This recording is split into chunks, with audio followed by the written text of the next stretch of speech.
1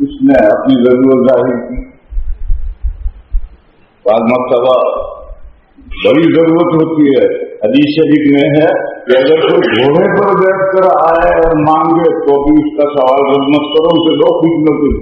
ایک تو گھوڑا ہے, 1 لاکھ روپے کا گھوڑا ہے, 1 لاکھ روپے کا ہو سکتا ہے, اس کو ضرورت تو گھوڑا ہے, ضرورت اس کو 10 روپے کی ہے. ابھی لے لیجیے مولانا ارشد میر نے سنا ہے کہ ایک طالب علم جو آسام کا ہے, انکلیشور میں پڑھتا ہے, اتنا وہ کل اس کا سے ایکسیڈنٹ ہوا اور ریل گاڑی سے اتر رہا تھا, چل رہا تھا, زخمی ہو گیا, اور آج اس صورت کے اندر اس کا آپریشن ہوا. اس میں 2 لاکھ روپے کا خرچہ ہے, اور ان ڈاکٹر نے کہا پہلے 50,000 جمع کرو تب ہم آپریشن کریں. تو ایسا بھی ہو جاتا ہے. ابھی طالب علم ہے, آسام کا رہنے والا ہے, انکلیشور میں اسٹا پڑ رہا ہے, گاڑی میں جا رہا تھا, کہیں اتر رہا تھا اور پیر پھسلا اور گر پڑا اور زخمی ہو گیا, اور 1.5-2 لاکھ روپے کا خرچہ ہے. تو ایسی شکلیں پیش آتی ہیں. جب کوئی شخص آیا, اس نے سوال کیا ہے بڑے مانگ کا, تو حضرت نے مینیجر کے نام پرچہ لکھ دیا, اس کو 1 لاکھ روپے دے دیے. وہ پرچہ لے کے دکان پر گیا, مینیجر کو دیے. مینیجر نے پرچہ پڑھا اور پرچہ پڑھ کے 1 لاکھ روپے دیے بھی. اس پرچے کے نیچے لکھا اس نے حضرت کو, عبداللہ ابن مبارک کو, کہ حضرت اگر دکان میں سے آپ اس طرح سے خرچ کرتے رہیں گے تو میں دکان کیسے چلاؤں گا. کوئی دکان ہے اس کے لیے ایک دنیا کی سرمایہ چاہیے, محفوظ رہنا چاہیے. تو اگر آپ اس طریقے سے دکان میں سے خرچ کرتے رہیں گے تو میں دکان کیسے چلاؤں. یہ پرچہ آپ ملازم کو یہ دیا جائے, حضرت کو دے. اس نے آ کر کے حضرت کو پرچہ دیا, تو حضرت نے اس کے نیچے لکھا دکان تیری ہے یا میری ہے, اور اسی کو پرچہ واپس کیا. دکان تیری ہے یا میری ہے؟ دکان تو میری ہے, میں جانتا ہوں دکان کاروبار کیسے چلے گا, یہ میں سوچنے کی کیا ضرورت. جب مار کے اس نے وہ 1 لاکھ روپے مثال کے طور پر اس نے 1 لاکھ روپے دیے. وہ مینیجر ہے, اس کو جو باس کا حکم آیا ہے اس کا پالن کرنا ہے, ماننا ہے, اس کو دینا ہے.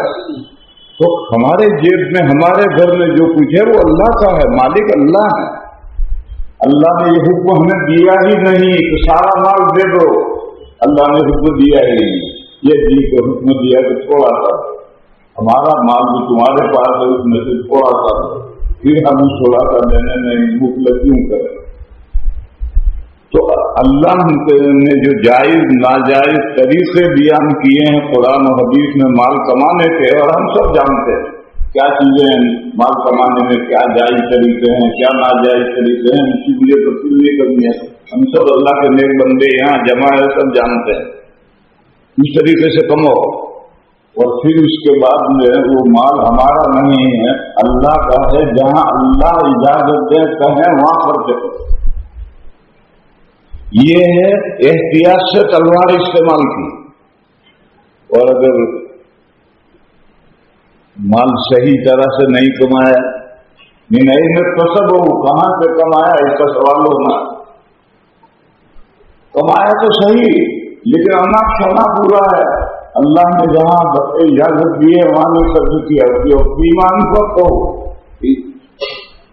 تو قدم ہٹ نہیں سکیں گے. میرے بھائیوں, اسی طرح سے سمجھ لو اللہ نے جو ہمیں اولاد دی ہے, یہ اولاد بھی اللہ کا ایک عطیہ ہے, گفٹ ہے, ہدیہ ہے جو اللہ نے ہمیں عطا فرمائی ہے. اس اولاد کو بھی ہمیں اسی طرح سے پالنا پوسنا ہے, اور اس طرح سے تعلیم و تربیت کرنی ہے جس طرح سے اللہ نے بتلایا. اگر ہم اس کے خلاف کریں گے تو کل اللہ کے یہاں ہم جواب دہی نہیں کر سکتے. میں ایک مثال دوں, میرے اللہ کے فضل و کرم سے 11 لڑکے, میں نے کسی لڑکے کو اسکول میں نہیں بھیجا, لیکن میں جانتا ہوں اسکول میں جو بچہ پڑھے گا اس کا حال کیا ہو بڑے کام کا.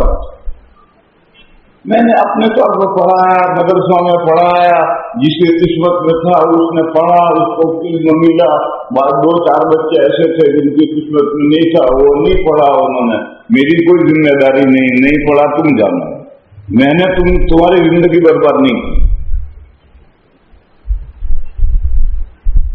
جب میں خود جس چیز کو میں اپنی ذات کے لیے پسند نہیں کرتا, اپنے اولاد کے لیے کیوں پسند کرتا؟ لہٰذا میرے بھائیوں, اللہ نے جو یہ اولاد ہمیں گفٹ دی ہے, اس اولاد کی قدر کرو. اس اولاد کو اللہ کے حکم کے مطابق ان کی تعلیم و تربیت کا انتظام کرو. اور محلے مسجد مکاتب اسلامیہ ہونے چاہیے, جہاں دین کی بیسیکلی تعلیم, بنیادی تعلیم دی جائے. کوئی بچہ بڑا ہو کر کے دین سے جاہل نہ رہے, ایسا یہ فرض عین ہے. ہر ماں باپ پر ذمہ داری ہے کہ اپنے اولاد کو اسکول میں بھیجنے کو منع نہیں کرتا. میں منع نہیں کر رہا, میں تو اپنی بات کہہ رہا تھا, میں نے نہیں کیا. بھیجو, لیکن اگر صرف اسکول میں بھیجو گے تو آپ کی اولاد تباہ ہو جائے گی. بڑی ہو کر وہ دیندار نہیں رہ سکتی. لیکن اگر آپ ساتھ میں گھر کا ماحول دینی بنائیں اور مکاتب اسلامیہ میں دین کی بنیادی تعلیم اولاد کو دے دیں, تو پھر انشاءاللہ اسکول کی تعلیم کا ضرر نہیں ہو. تو اولاد بھی 2 دھاری تلوار, مال بھی 2 دھاری تلوار. فرمایا انما اموالکم واولادکم فتنہ واللہ عنده اجر عظیم. اللہ کے یہاں بڑا ثواب ہے. اس میں اشارہ ہے کہ مال کو کیا کرنا ہے, اولاد کو کیا کرنا ہے, اس کی طرف اشارہ ہے. واللہ عنده اجر عظیم. اللہ کے حکموں کے مطابق مال خرچ کرو, اللہ کے دین کے مطابق ان کو. ایک حدیث شریف ہے, نبی پاک صلی اللہ تعالی علیہ وسلم نے فرمایا کہ ما نحل والد ولدا خیر من ادب حسن. کسی باپ نے اپنی اولاد کو بہترین تربیت سے اچھی گفٹ نہیں دی. آج کل ہم اولاد کے لیے قدردنی ناقدری کرتے ہیں, اناپ شناپ کماتے ہیں, بینک میں جمع رکھتے ہیں, گھر میں جمع رکھتے ہیں, اولاد کو کماتے ہیں. ارے اولاد اپنے قسمت جو ہے لکھوا کر آئی ہے, کوئی کپڑی لے کر نہیں آئی. اگر اس کی قسمت کوئی, اس کے قسمت میں مال نہیں ہے تو تمہارا سر جمع کیا وہ 1 مہینے میں اڑا دے. اور اگر اس کی قسمت لکھوا کر آئے تو لکھپتی بن جائے. تمہیں جو اللہ نے دیا ہے وہ اپنی اولاد کی تربیت پر کرو, بہترین تربیت کرو. دینی تعلیم دو, دنیا کی تعلیم دینے دو, مگر اس کے ساتھ دین کی تعلیم بھی دو. اللہ عنده اجر عظیم میں یہ مضمون.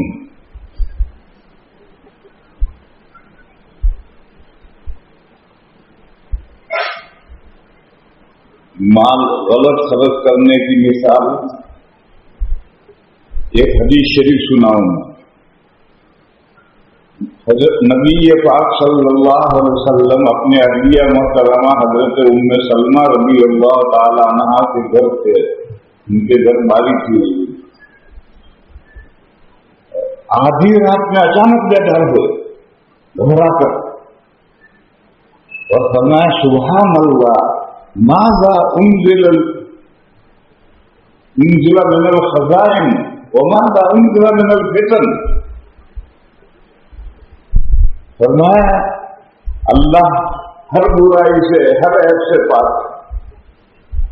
2 خطرناک چیزیں اس رات میں اتاری گئی ہیں. ایک مال اتارا گیا, خزانے اتارے گئے ہیں, اور ایک فتنے اتارے گئے ہیں. مال کا غلط استعمال اتارا گیا. ماذا کس قدر اس رات میں کس قدر خزانے اترے ہیں. بے حساب دولت آ گئی, اور جہاں بے حساب دولت آئے گی تو اس کے ساتھ لامحالہ کتنے اتریں گے. تو فرمایا سبحان اللہ ماذا انزل من الخزائن وما انزل من الفتن. پھر حضور نے فرمایا کہ کوئی ہے جو کمرے والیوں کو اٹھائے اور بیدار کرے. حمزے والیوں کو یعنی حضور کی دوسری بیویوں حضرت ام سلمہ کے تو گھر میں حضور ہیں، دوسری بیویاں جن کے الگ گھر ہیں ان کو کوئی جا کر بیدار کرے، کوئی ہے جا کر بیدار کرے؟ پھر حضور نے فرمایا کہ کچھ عورتیں جو دنیا میں لباس پہننے والی ہیں قیامت کے دن ننگی ہوں۔ یہ ایک حدیث میں 3 مضمون ایک ساتھ ہیں۔ اس میں سے پہلا مضمون کچھ زیادہ سمجھنے کی ضرورت نہیں، خزانے اور مال آئیں گے، بے حساب دولت آئے گی، اس کے ساتھ ساتھ آزمائشیں بھی آئیں گے، فتنے بھی آئیں گے۔ اس فتنوں سے بچنا چاہے تو عبادت کا ماحول، گھر میں عبادت کا ماحول بناؤ تو فتنوں سے بچ سکو گے، ورنہ نہیں بچ سکو۔ یہ کہاں کوئی ہے جو گھر والیوں کو جا کر اٹھائے کہ وہ اٹھ کر کے تہجد پڑھے؟ تو دوسرا مضمون اس کے ساتھ یہ آیا کہ جہاں بے حساب مال آئے گا، خزانے آئیں گے، دولت آئے گی، بلینر بن جائے گا، کروڑ پتی بن جائے گا، تو اس کے ساتھ فتنے اور آزمائشیں لامحال آئیں گے۔ اس سے بچنا چاہتے ہو تو صرف ایک راستہ ہے، گھر کا ماحول، اپنے آل اولاد کا ماحول، بیوی بچوں کا ماحول دینی بناؤ تو فتنوں سے بچ سکو گے۔ پھر چاہے کتنا ہی مال ہو اس کا ضرر نہیں پہنچے، آدمی مال کو غلط جگہ استعمال ہی نہیں کرے گا۔ لہذا گھر کا ماحول دینی بناؤ، عبادت کا ماحول بناؤ۔ عبادت کا جو ماحول ہے یہی فتنوں سے بچا سکتا ہے، دوسرا کوئی راستہ نہیں ہے فتنوں سے بچنے۔ پھر تیسری بات حضور نے فرمائی کہ بعض عورتیں جو دنیا میں کپڑے پہنے ہوئے ہیں وہ آخرت میں ننگی ہوں گی۔ اس میں اشارہ ہے کہ جب بڑی دولت آ جاتی ہے اور گھر کا دینی ماحول نہیں ہوتا ہے تو فتنہ سب سے پہلے عورتوں سے شروع ہوتا ہے، فیشن پہلے عورتوں میں آتا ہے۔ تجربہ یہی، ہم اللہ کے بندے دیندار 5 وقت مسجد میں نماز پڑھنے والے ہیں، ہمارے اندر فیشن نہیں آئے گا، ہمارے اندر اگر اب تو ہمارے اندر بھی آنے لگا۔ دیکھو اس مسجد میں میں کوئی بندہ ایسا نہیں دیکھتا، لیکن آپ کب وہ جائیں گے تو مسلمانوں کے سارے نوجوان پتلون پہنتے ہیں اور اوپر ٹی شرٹ پہنتے ہیں یا بنیان پہنتے ہیں، یہ تو آدھے ننگے ہیں۔ اور کوئی نہیں ہے کہ جو ان بچوں کو سمجھائے کہ بھئی یہ اسلامی لباس نہیں ہے تو کافروں کا لباس ہے۔ تب تو ان مردوں کے اندر بھی فیشن آنے لگا، مرد تو کپڑے پہنے ہوئے اور ننگا ہے۔ اور جب یہ ہمارے لڑکوں میں یہ پتلون اور بنیان آئے گا تو ہماری لڑکیوں میں بھی آئے گا۔ لڑکیاں بچنی چاہیے، ان کو آپ بیٹے کو نہیں روک سکتے تو بیٹی کو کیسے روک لو گے؟ تو اس حدیث میں اشارہ ہے کہ وہ لوگ جو دنیا میں لباس پہنے ہوئے ہیں مگر ایسا لباس پہنے ہوئے ہیں کہ وہ لباس پہننے کا مقصد پورا نہیں کرتے۔ لباس کا مقصد کیا ہے؟ تستر، پردہ۔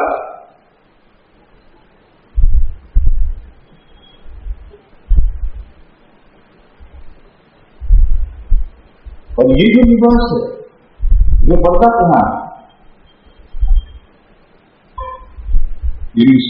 لڑکا اور لڑکی اس کے جسم میں پردہ 3 عضو کا کرنا ہے۔ اجنبیوں کے سامنے جاؤ تو چہرہ چھپاؤ، گھر میں اگر اپنی فیملی کے درمیان میں رہو تو اگر کرتا پہن رکھنا ہے تو کرتے سینے پر اوڑھنی ڈالے رہو۔ قرآن میں ہے وَلْيَضْرِبْنَ بِخُمُرِهِنَّ عَلَىٰ جُيُوبِهِنَّ، اپنے گریبان پر اوڑھنی ڈالو، اس لیے کہ سینے کا جو ابھار ہے یہ ابھار بھی تو کرتے میں نظر آئے گا تو فتنہ ہوگا۔ اور ہم دیکھتے ہیں باپ بیٹی میں فتنہ ہوتا ہے، بھائی بہن میں فتنہ ہوتا ہے، چچا بھتیجے میں فتنہ ہوتا ہے۔ یہ فتنے کیوں ہوتے ہیں؟ یہ اسی سینے کے ابھار کی وجہ سے فتنے ہوتے ہیں۔ اور قرآن نے خاص اسی کو ذکر کیا تو عورت جب اپنے گھر میں رہے تو ابھی کرتے پر سینے پر اپنا دوپٹہ ڈالے گا۔ اور تیسرا جسم کا پچھلا حصہ، یہ عشق آخری ہے،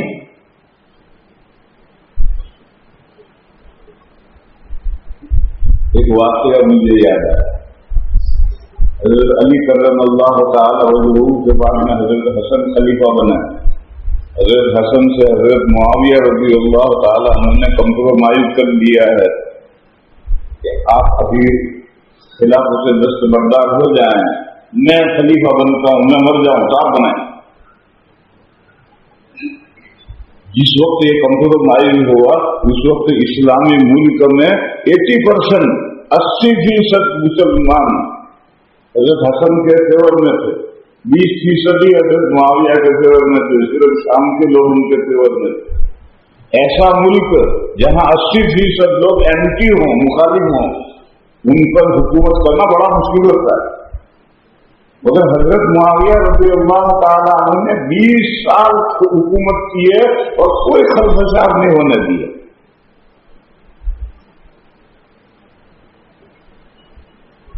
وہ اس طرح انہوں نے حکومت کی تھی اپنی بردباری سے. بڑے حلیم المزاج تھے. ان کے بردباری کا ایک قصہ سنا. ایک بڑی مجلس میں ایک شخص نے جو حضرت معاویہ کا مخالف تھا, اس نے حضرت معاویہ سے کہا آپ کی ماں کے سرین بڑے تھے.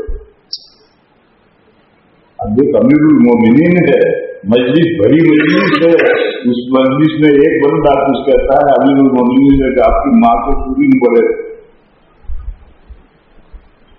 ایسے موقع پر آپ کو غصہ آ جاتا, مجھے گالی دی. مگر حضرت معاویہ کو قربان جائیے ان کی بردباری پر, حضرت معاویہ نے فوراً جواب دیا میرے ابا کو میری امی کی یہی چیز پسند. کہا میرے ابا کو, حضرت ابو سفیان کہا میرے ابا کو میری امی کی یہی چیز پسند تھی. اب وہ اپنا سب منہ لے کر رہے تھے. وہ چاہتا تھا کہ حضرت کو غصہ آئے, لیکن حضرت نے تو یہ جواب دے دیا. مجھے تو اس قصے میں یہ سنانا ہے کہ یہ جو ابھار ہے یہ بھی اس کا اپنی بس لڑکوں میں یا لڑکیوں میں اگر خاتون پہن کر پہنو, یہ کرتا پہنو گھٹنے تک, بنیان یا ٹی شرٹ اگر پہنو گے تو پچھلا ابھار جو ہے وہ اس کا اپنی ہے. اور جس معاشرے میں یہ صورت ہوگی اس معاشرے میں قوم لوٹ والا آنا شروع ہو جائے. شیطان کو اس سے دلچسپی ہے کہ انسان کو ننگا کرے. قرآن کریم میں ہے یا بنی آدم لا یفتننکم الشیطان کما اخرج ابویکم من الجنۃ ینزع عنہما لباسہما لیریہما سوآتہما انہ یراکم هو وقبیلہ من حیث لا ترونہم. کہا شیطان تمہارا دشمن ہے, اس کو دلچسپی تمہیں ننگا کرنے سے. دیکھو تمہارے ابا اور امی کو جنت میں ننگا کر دیا تاکہ وہ اپنے ننگاپے کو خود دیکھے. ننگا کرنے سے جو ننگا ہو جائے تو اپنا ننگاپا خود دیکھے. اور پھر فرمایا کہ شیطان جنات جو ہے وہ تمہیں دیکھتے ہیں, تم ان کو نہیں دیکھتے. اسی لیے حدیث شریف میں ہے کہ آدمی بیت الخلا جائے تو بسم اللہ کہہ کر جائے, اور بیت الخلا میں جانے کی دعا ہے وہ دعا پڑھے. جب بسم اللہ کہہ کر بیت الخلا میں کوئی داخل ہوتا ہے تو آدمی کی شرمگاہ اور جنات کی آنکھوں کے بیچ میں پردہ پڑ جاتا ہے. بہرحال اس آیت سے اور اس حدیث سے معلوم ہوا کہ شیطان کو جنات کو دلچسپی ہے انسان کو ننگا کرنے. اب انسان کو اللہ نے کامن سینس دی ہے, انسان عام انسانی عقل دی ہے, تو مادرزاد ننگا ہو کر کے انسان سڑک کو نہیں دے سکتا, تو پھر وہ آدھا ننگا کرتا ہے. اور یہ جو لباس ہمارے نوجوان پہننے لگے ہیں یہ وہ آدھا ننگا لباس ہے. یہاں تو شیطان دے جا سکتا ہے. یورپ میں تو ایسا ایک دو واقعے پیش آئے کہ ایک عورت مادرزاد ننگے ہو کر سارے شہروں میں گھومی. لیکن ہمارے ایشیا میں اتنے بے عقل لوگ ابھی نہیں پیدا ہوئے. جیسا یورپ اور امریکہ میں بے عقل پیدا ہوئے ہیں اتنے بے عقل نہیں پیدا ہوئے. انسان مادرزاد ننگا ہو کر سڑک پر گھومے یہ نہیں ہو سکتا, لیکن آدھا ننگا ہو کر گھومے ایسا ہو سکتا ہے. اسی کا نام فیشن ہے. اور یہ فیشن جب مال آئے گا, حرام مال آئے گا یا مشتبہ مال آئے گا, حرام تو آپ جانتے ہیں، اور مشتبہ وہ ہے جس میں 50-50 کا چانس ہے، 50% جائز 50% ناجائز دونوں احتمال ہیں۔ جہاں حرام مال آئے گا، جہاں مشتبہ مال آئے گا، فیشن شروع ہوگا، اور فیشن سب سے پہلے ہماری عورتوں میں شروع ہوگا، وہاں سے فیشن شروع ہوگا، پھر ہمارے نوجوانوں میں آئے گا، پھر اس نوجوانوں میں جب آئے تو سارے گھر پر ڈوبے۔ اس لیے میرے بھائیوں اس آیت کریمہ کو سمجھو، جائز طریقے کو کماؤ، کونک کر قدم کرو۔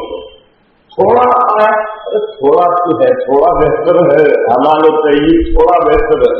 اگر ڈھیر سارا حرام مل جائے،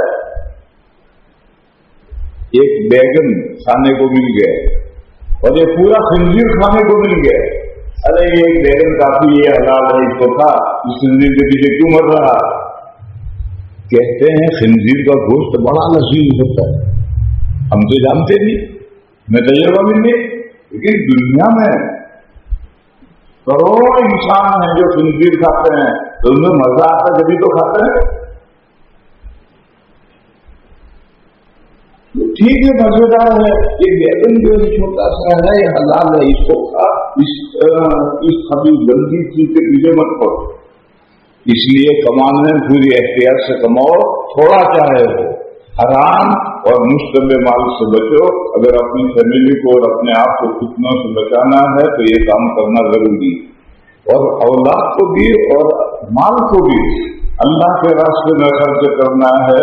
فرمائے اللہ عنہ اجر عظیم، اللہ کے یہاں بہت بڑا ثواب ہے، تم اللہ کے لیے مال خرچ کرو، اولاد اپنے اولاد کو دین کے لیے تیار کرو، بڑا اجر پاؤ۔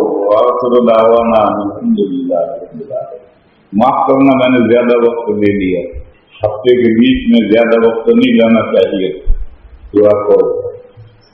اللهم صل وسلم وبارك على سيدنا مولانا محمد وعلى آل سيدنا مولانا محمد بعدد من صلى وسلم۔ ایک مسئلہ یاد آیا جو کہنا میں بھول گیا۔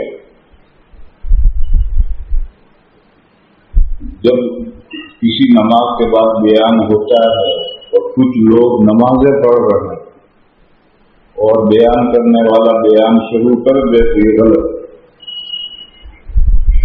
دیکھو، مسجدیں نماز پڑھنے کے لیے، نماز پڑھنے والے نماز ختم کر رہے ہیں، اب جو بھی کرنا، تلاوت کرو، تقریریں کرو، درس لو، سبق لو، جو چاہے کرو، لیکن مسجد اگر حقیقت نماز کے لیے ہیں تو جب تک بعض بندے نماز پڑھ رہے ہیں مقرر کو تقریر نہیں شروع کرنی چاہیے۔ تبلیغ والے نماز کے بعد ابھی آدھی مسجد نماز پڑھ رہی ہے اور وہ زور زور سے کتاب پڑھنا شروع کر دیتے ہیں تو سب کی نماز تو خراب ہو رہی۔ تو ایک تو یہ غلطی ہے، میں جب بیٹھا تو لوگ نماز پڑھ رہے تھے، جب تک انہوں نے نماز ختم نہیں کی میں نے بیان شروع نہیں کیا، میں نے ان سے نماز خراب کرنے کا مجھے حق نہیں۔ دوسری بات، لوگوں کی غلطی یہ ہے کہ جب معلوم ہے اعلان ہو گیا ہے کہ یہاں نماز کے بعد بیان ہوگا تو اب وہ اسی ایریا کے اندر نماز پڑھنے والے نماز پڑھ رہے ہیں، یہ وہ غلطی کر رہے ہیں۔ ان کو چاہیے کہ یہاں سے باہر کہیں جا کر نماز پڑھیں تاکہ بیان کرنے والا بیان شروع کرے۔ تو یہ بھی دو غلطیاں ہیں، بیان کتاب کی تعلیم کرنے والا، بیان کرنے والا اس حال میں بیان شروع کرتا ہے، کتاب کی تعلیم زور زور سے شروع ہوتی ہے تو لوگ نماز پڑھ رہے ہیں، یہ غلط ہے۔ اس لیے کہ مسجدیں در حقیقت بنائی گئی ہیں نماز کے لیے، جب نماز نمٹ جائے پھر جو چاہے کرو۔ دوسری طرف جہاں تعلیم شروع ہو گئی یا بیان شروع ہو گیا وہاں نماز پڑھنا یہ صحیح نہیں۔ میں نے ایک نوجوان سے کہے بھائی جا کے نماز پڑھ، یہ مسئلہ بھی ذہن میں رکھنا چاہیے، سمجھنا چاہیے۔ درود شریف پڑھو۔ اللهم صل وسلم وبارك على سيدنا مولانا محمد وعلى آل سيدنا مولانا محمد بعدد من صلى وسلم۔